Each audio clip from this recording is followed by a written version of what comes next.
तो प्रदोष व्रत का नियम जो आप ले रहे हैं, प्रदोष व्रत को जो आप श्रवण कर रहे हैं, उसको जरा ध्यान से सुनिएगा। सबसे पहले स्नान ब्रह्म मुहूर्त का, सुबह का, उसके बाद में फिर आसन पर बैठकर भगवान की भक्ति को धारण करना, ये प्रदोष का मूल तत्व। प्रदोष व्रत करने वाले को भोजन नहीं करना चाहिए, ध्यान दीजिएगा।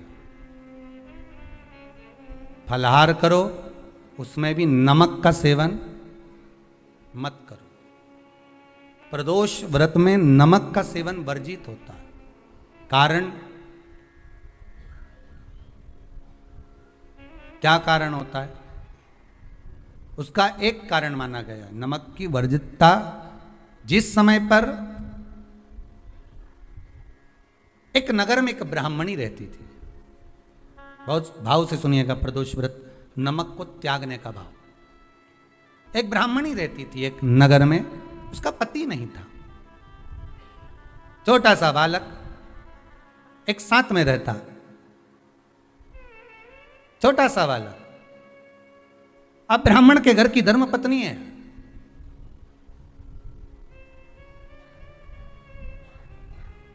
ब्राह्मण कर्मकांड करने वाला, पूजन करने वाला, पाठ करने वाला, अनुष्ठान करने वाला, पूजन करने वाला, मंत्र जाप करने वाला, भगवत भक्ति में डूबने वाला। ब्राह्मण तो चले गया, ब्राह्मणी बच्चे के साथ रह रही, क्या करे? वो अकेली निवास कर रही है, अकेली रह रही है। और ब्राह्मणी बच्चे के साथ भ्रमण करती रहती, घूमती, कहीं कहीं दर दर जाकर कुछ भिक्षा को मांग कर लेकर आ जाती। और भिक्षा लाने के बाद में उस भिक्षा को जब लेकर आती तो अपने बच्चे को भी खिलाती और स्वयं भी उसका पान करती। एक दिन ब्राह्मणी भ्रमण करते करते प्रदोष काल के समय पर शिव मंदिर में प्रवेश करी। प्रदोष काल के समय पर, और शंकर मंदिर में जब प्रवेश करा, प्रदोष काल किसको कहते हैं? सूर्य अस्त हो रहा हो, रात्रि प्रवेश कर रही हो, दोनों का जब मिलन हो रहा हो, वो प्रदोष काल कहलाता है। दोनों का जब मिलन हो रहा, सूर्यास्त हो रहा हो, रात्रि अपना चरण बढ़ाने के लिए आगे बढ़ रही हो, और दोनों का जब मिलन हो रहा है, वो प्रदोष काल है, वो प्रदोष का समय है। ब्राह्मणी मंदिर में प्रवेश कर रही। जब ब्राह्मणी मंदिर में प्रवेश करी, मंदिर के अंदर पहुंची, प्रदोष काल का समय था, प्रदोष का समय चल रहा था। और प्रदोष काल के उस समय में, प्रदोष काल के उस समय में जब ब्राह्मणी ने देखा कि कोई भगवान की भक्ति में लगा हुआ है, भगवान के रस तत्व में डूबा हुआ है। आज ब्राह्मणी के पास में कुछ पदार्थ नहीं है, अपने बच्चे का पेट भरने के लिए कुछ सामग्री नहीं है, और कुछ आस लेके वो प्रवेश करी है, कुछ आस लेकर वो अंदर प्रवेश कर जाती है। कोई ऋषि की पत्नी, कोई ब्राह्मण जन की अर्धांगिनी उस प्रदोष के समय पर शंकर का अभिषेक पूजन कर रही थी, भगवान शिव की आराधना कर रही थी, भगवान की भक्ति में डूबी हुई थी। कुछ पाने के लिए चली गई, ये कुछ पाने के, और इसके मन में आया कि मैं कुछ, मुझे भोजन का कोई पदार्थ मिल जावे, मुझे कुछ भोजन मिल जावे, और जब मुझे भोजन मिल जाएगा तब मैं जो पाऊंगी अपने बच्चे को भी पाऊंगी। पर जिस मंदिर में वो प्रवेश करी थी, जहां पर नारी पूजन कर रही थी शंकर की प्रदोष काल में, वहां पर पड़ी हुई कुछ वस्तु को इस ब्राह्मणी ने मांग लिया।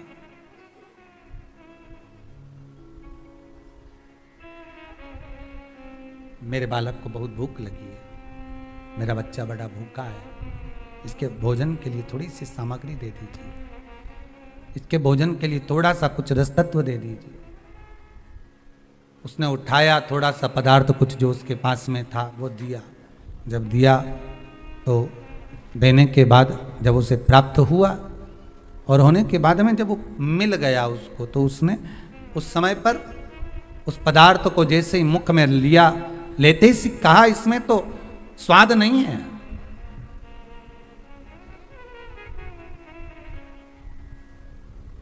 इसमें स्वाद नहीं है।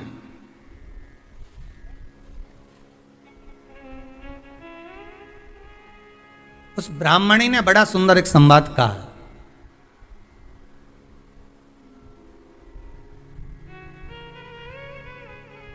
घर का जो बड़ा होता है ना, घर का जो भयो होता है, घर का बुजुर्ग जो होता है, घर का जो प्रथम स्थल प्राप्त करने वाला, मेन कुर्सी पर, अच्छी जगह पर जो बैठने वाला होता है ना, ब्राह्मणी कहती है वो कभी किसी वस्तु में ऐब नहीं देखता, मिनक नहीं निकालता। जब समाज के अन्नकूट होते हैं, समाज के जब अन्नकूट होते हैं महाराज, समाज के जब अन्नकूट होते हैं, बड़ी बड़ी समाजों में जब कार्तिक महीने में अन्नकूट महोत्सव होते हैं, बहुत सारा प्रसाद बनता है। जो बुजुर्ग होते हैं ना, बड़े समझदार लोग होते हैं ना, तो अन्नकूट की जब प्रसाद खाने बैठते हैं ना, उसमें नमक नहीं भी होता ना, तो नहीं बोलते कि इसमें नमक नहीं है।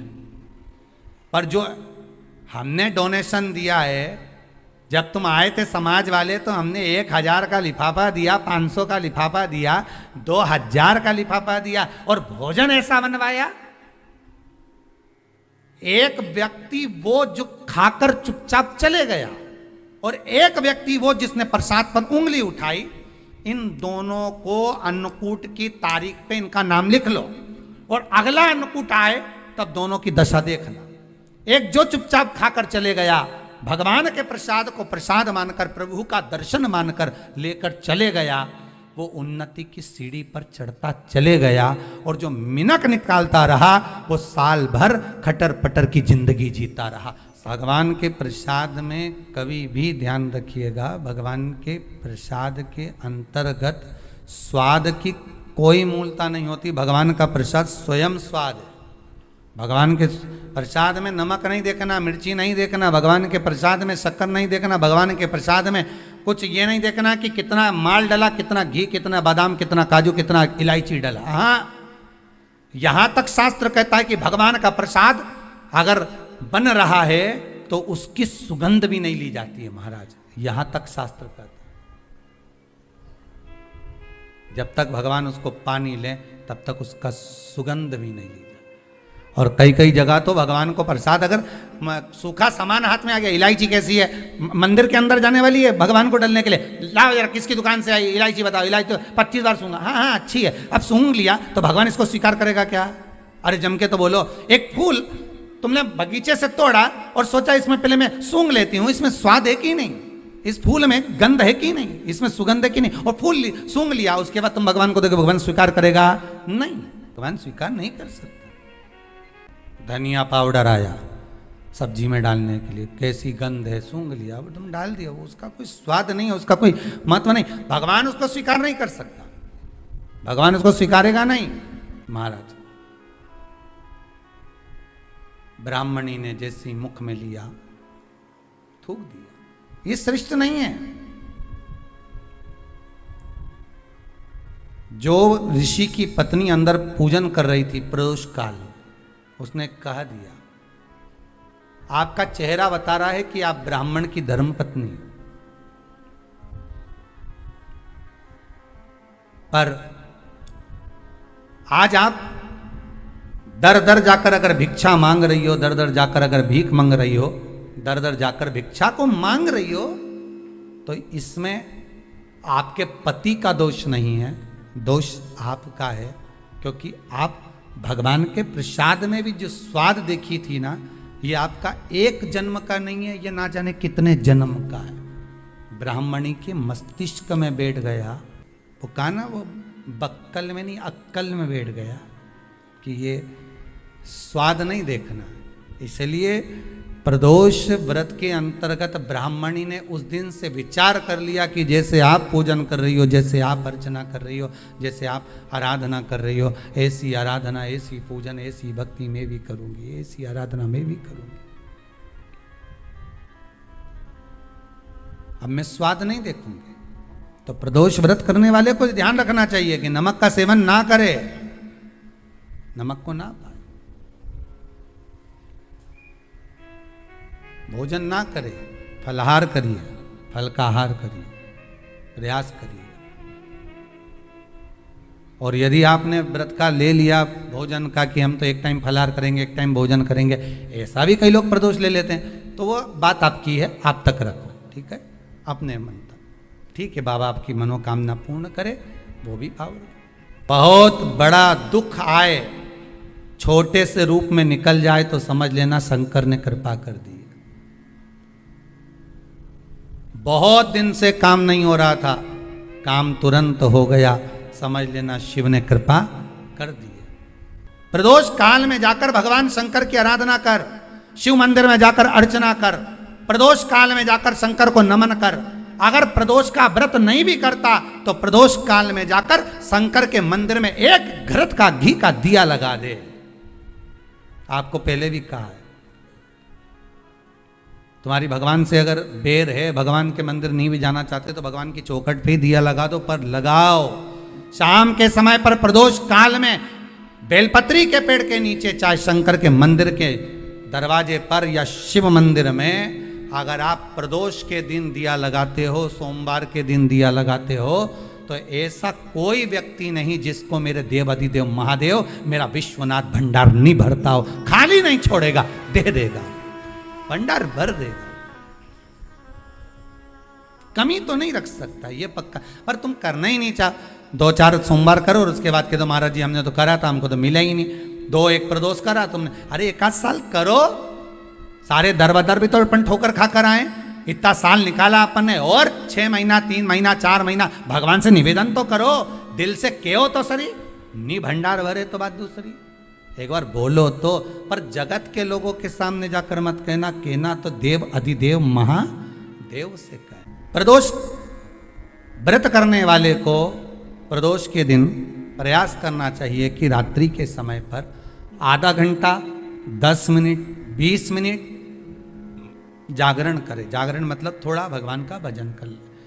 भले 4-5 माताएं इकट्ठी नहीं हो तो अपन अकेले ही कर लो, अपन अकेले कम है क्या भाई, अपन कम पड़े, आराधना अकेले भी करो, जागरण करो। जब आपकी 11 प्रदोष हो जाए, 26 प्रदोष हो जाए, तब उद्यापन करो।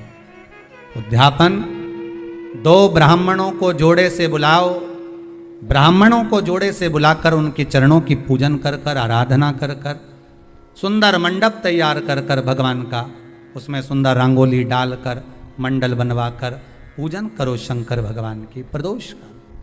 एक दिन पहले गणेश की आराधना करो, पूजन करो, और प्रदोष वाले दिन जो मंडल बनाए हैं पूजन अर्चना करने के लिए, जो स्थान दिया है उसकी आराधना करो।